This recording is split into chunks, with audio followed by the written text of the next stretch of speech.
Sir आपकी बात आ गई, आप ये कह रहे हैं कि लोग डिसाइड करेंगे क्या सही है क्या गलत है, यही है मेजॉरिटी डिसाइड करेगी क्या सही है क्या गलत है। अरे भाई बिल्कुल। मेजॉरिटी अगर ये कहे कि नाजी जर्मनी के साथ जिस तरह मेजॉरिटी थी कि जेनोसाइड करना सही, आप जस्टिफाई करेंगे? उस वक्त आपका ये सवाल सिर्फ उसके बाद क्लोज करेंगे। हाँ, उस वक्त प्लेनेट पे जो लोग थे उनमें कितने लोग हिटलर को सही समझते थे? अच्छा, प्लेनेट की मेजॉरिटी तय करेगी, सोसाइटी की नहीं। प्लेनेट की मेजॉरिटी गॉड के एग्जिस्टेंस को सही मानती है, आप क्यों नहीं मानते? तो मुफ्ती इस्माइल नदवी और जावेद अख्तर साहब के बीच बहस जो ऑर्गेनाइज कराई गई थी और जिसका संचालन सौरभ द्विवेदी कर रहे थे, वही लल्लन टॉप वाले। तो बहस का टॉपिक ये था कि मतलब जावेद अख्तर साहब एथिज्म की वकालत कर रहे थे, मतलब नास्तिकता की। हालांकि एथिज्म को नास्तिकता सटीक शब्द नहीं है, क्योंकि नास्तिक उसे कहते हैं जो वेदों को नहीं मानता। ईश्वर के मानने न मानने की बात नहीं है नास्तिकता का मतलब, लेकिन ठीक है। एथिज्म का मतलब अगर ईश्वर को न मानना लिया जाए तो जावेद अख्तर साहब उसकी वकालत कर रहे थे और मौलाना नदवी साहब ईश्वर के होने का तर्क दे रहे थे। अभी तक आपने सुना होगा जावेद अख्तर साहब को, अक्सर सुना होगा आपने, कई बार वो जो तर्क देते हैं, एक ही तर्क उन्होंने कई मंचों से दिया होगा आज तक। आप मतलब जो लोग भी जावेद अख्तर साहब को सुनते हैं वो उन्होंने ज़रूर सुना होगा उनका वो तर्क कि अगर ईश्वर है तो दुनिया में इतना जुल्म क्यों है। मतलब यहाँ भी उन्होंने तर्क दिया कि गजा में इतने बच्चे मर रहे हैं, अगर ईश्वर है तो क्यों मर रहे हैं। और मौलाना नदवी साहब का तर्क ये था कि हर इंसान को फ्री विल दी गई है। जैसा कि दुनिया के बहुत सारे जो दर्शन शास्त्री हैं वो लोग ये बात कहते हैं कि भाई इंसान के पास एक फ्री विल है, अगर फिर भी वो कोई गलती करता है तो किसी दिन कहीं उसका निर्णय होता होगा और उसे उसकी सजा मिलती होगी। लेकिन जावेद अख्तर साहब मुझे लगता है कि इस डिबेट के लिए सही व्यक्ति नहीं थे।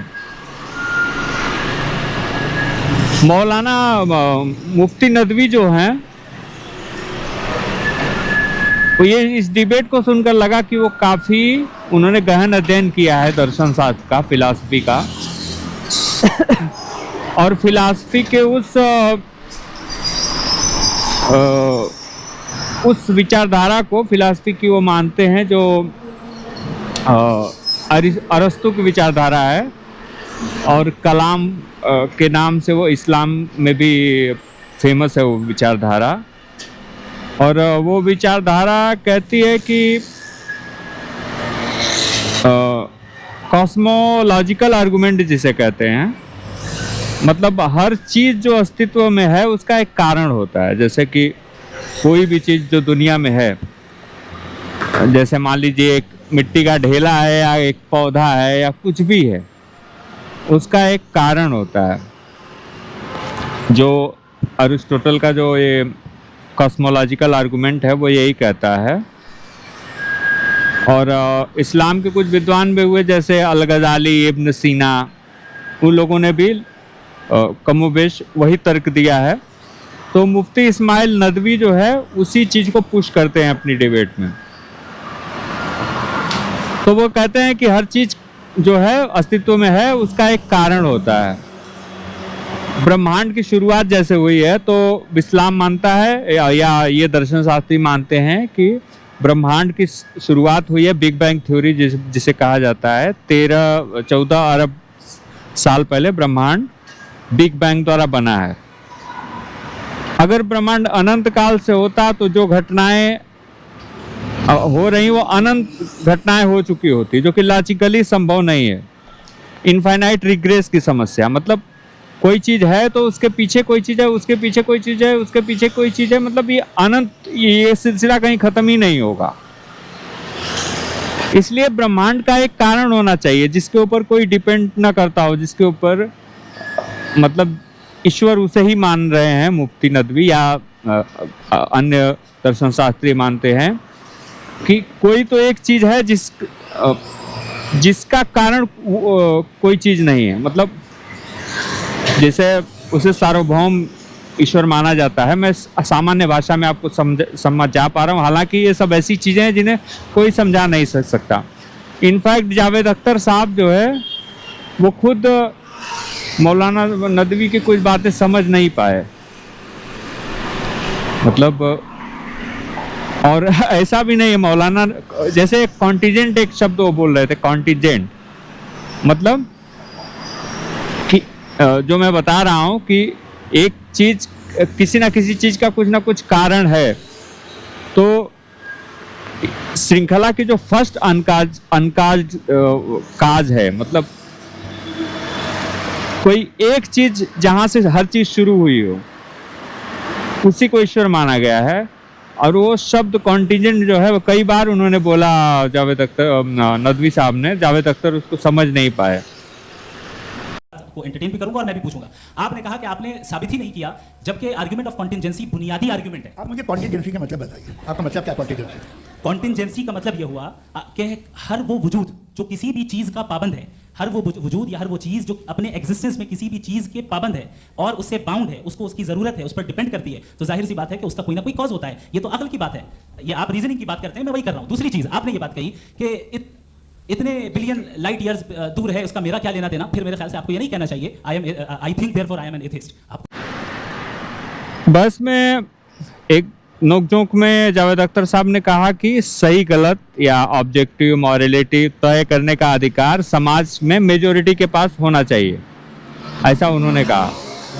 तो मुफ्ती नदवी ने उसके काउंटर में ये कहा कि हिटलर के पास भी चूंकि जर्मनी में बहुमत था, तो क्या उसने जो नरसंहार किया गैस चैम्बर वगैरह में लोगों को डाल के, तो क्या वो फिर जायज था? जावेद अख्तर ने कहा कि मेरा मतलब पूरी दुनिया के बहुमत से, मतलब प्लैनेट के ऊपर जो है सभी लोगों, वो लोग क्या मानते हैं उसकी मेजोरिटी तय करेगी।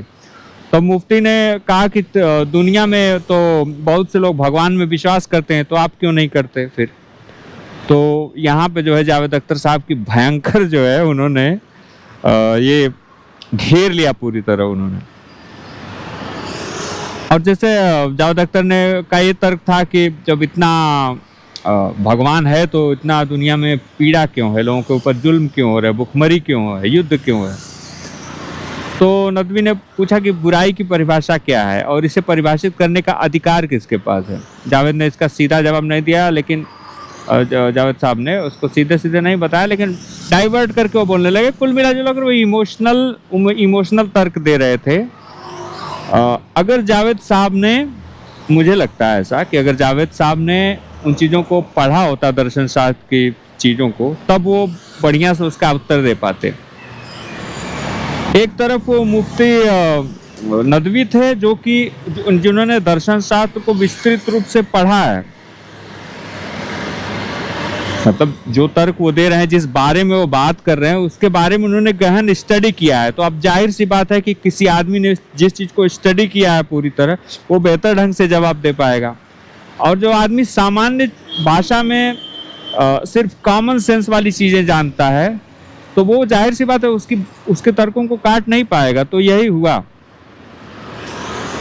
तो काज एंड इफेक्ट या इनफाइनाइट रिग्रेस, जो ये मेन बात थी जो नदवी साहब ने कही, मतलब उनके बातों का लब्बो लुगाब यही था कि हर चीज़ का एक कारण होता है। ब्रह्मांड की शुरुआत हुई, इसका भी एक कारण होना चाहिए, फर्स्ट काज होना चाहिए, वही भगवान है। जो फर्स्ट काज है किसी चीज़ का, वही भगवान है। मतलब सिर्फ ब्रह्मांड का, इन सारी चीज़ों का जो फर्स्ट काज है, मतलब उसे किसी चीज़ से शुरू होने की ज़रूरत नहीं है, वही भगवान है। तो ये बात हुई। अब मैं क्या इस पर कहूँगा? अब मेरा इस पर विचार ये है, हालांकि मैं कोई दर्शन शास्त्री नहीं हूँ, मैं बहुत कम समझ वाला व्यक्ति हूँ, इस नाते मैं इस पर कुछ कहने का अधिकार मुझे है। तो मेरे कहने का, मैं यही कहना चाहता हूँ कि जो नदवी साहब का ये तर्क है कि हर चीज़ का कोई ना कोई कारण है, इस नाते ये जो कॉन्टिजेंसी का जो दायरा है, जो अनंत होने की जो एक अनंत होने की जो वजह है, वो सही नहीं है। इसलिए कोई एक आदमी है, वही ईश्वर है। मैं इस चीज को मानता हूं कि वो भी ईश्वर नहीं है। मेरी एक सामान्य सी थ्योरी है, मैं ये मानता हूं कि ईश्वर कोई एक एंटिटी नहीं हो सकती। कोई एक ऐसा ऑब्जेक्ट जिसे हम कहते हैं कि ये ईश्वर है, या कोई एक ऐसा विचार, या वो भले वो मतलब वो फिजिकल फॉर्म में नहीं है, लेकिन फिर भी कोई एक चीज ईश्वर नहीं हो सकती। और मैं जहां तक समझ पा रहा हूं कि ईश्वर है कि नहीं है, ईश्वर क्या है, ये कभी पता नहीं चल पाएगा किसी को, कभी नहीं पता चल पाएगा। ये ब्रह्मांड एक ऐसा राज है, एक ऐसी चीज है कि इसे एक इकाई में आंक पाना ये संभव ही नहीं है। जब ये इतना बड़ा है, इतना विस्तृत है, ये अनंत है, कॉन्टिजेंट है, हर चीज के पीछे कुछ ना कुछ है, तो ये फिजिकल फॉर्म में है। जबकि नदवी कहते हैं कि फिजिकल फॉर्म में संभव नहीं है, कहीं ना कहीं कोई एक होगा। जैसे उन्होंने कहा कि 1 से 100, 10, 1000 करोड़ गिनते चले जाओ, गिनती खत्म नहीं होगी। ये पॉसिबल है, लेकिन फिजिकल फॉर्म में पॉसिबल नहीं है। लेकिन मुझे लगता है कि फिजिकल फॉर्म में भी यही लग रहा है, देखने पर यही समझ में आ रहा है। इसलिए ये ब्रह्मांड अनंत है, तो इसका मतलब ईश्वर की जो अवधारणा है, ईश्वर के बारे में जो विचार है, वो भी अनंत होंगे। कोई एक सच या झूठ नहीं हो सकता। इसलिए मेरा मानना यह है कि ईश्वर के बारे में किसी को कोई जानकारी नहीं है और ना कभी होगी। तो कौन जीता कौन हारा इस डिबेट में, ये मायने नहीं रखता। इस डिबेट का लबोलुआब यही था कि मौलाना मुफ्ती नदवी जो थे, उन्होंने उस सब्जेक्ट को पढ़ा हुआ है, इसलिए वो बढ़िया सा तर्क दे पाए, इसीलिए वो हावी हो पाए जावेद अख्तर पर। और जावेद अख्तर चूँकि उम्र का भी कुछ तकाजा है, और दूसरी बात है कि उन्होंने इसको स्टडी नहीं की थी, इसलिए वो थोड़ा सा डिबेट में हारे हुए से लग रहे थे और हार गए भी थे। तो थैंक यू वेरी मच। अगर आपने समझा हो मैंने क्या कहा तो प्लीज़ लाइक वगैरह से शेयर वगैरह कर दीजिए इस वीडियो को। Thank you very much.